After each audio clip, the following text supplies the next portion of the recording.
You can even shed risk a step further and go as a service. And that's to say that you don't own the infrastructure assets anymore at all.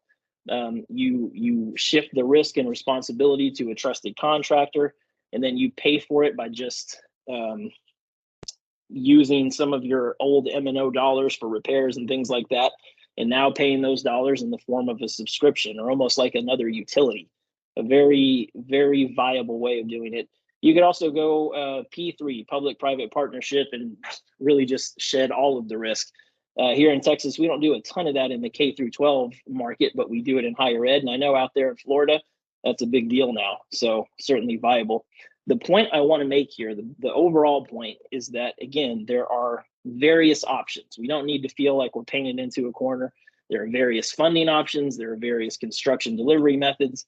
And really, it's helpful to have an expert come in and show us how those things can be paired up to do what it is we need to do. What we want to avoid on the next slide, though, is feeling, again, like we're painted into a corner, because what we do then is we're reactive. And so when we're reactive, we choose to just kick the can down the road and we defer that maintenance. And the paradox on doing that is pretty plain, right? The longer you defer maintenance, the more expensive the eventual maintenance cost will be to you. So you're saving money today, but you're costing yourself even more tomorrow.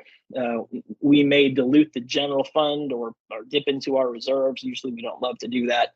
We might steal from other budgets. God forbid we have to, just dig an even deeper hole by stealing from, the educational budget or any other one.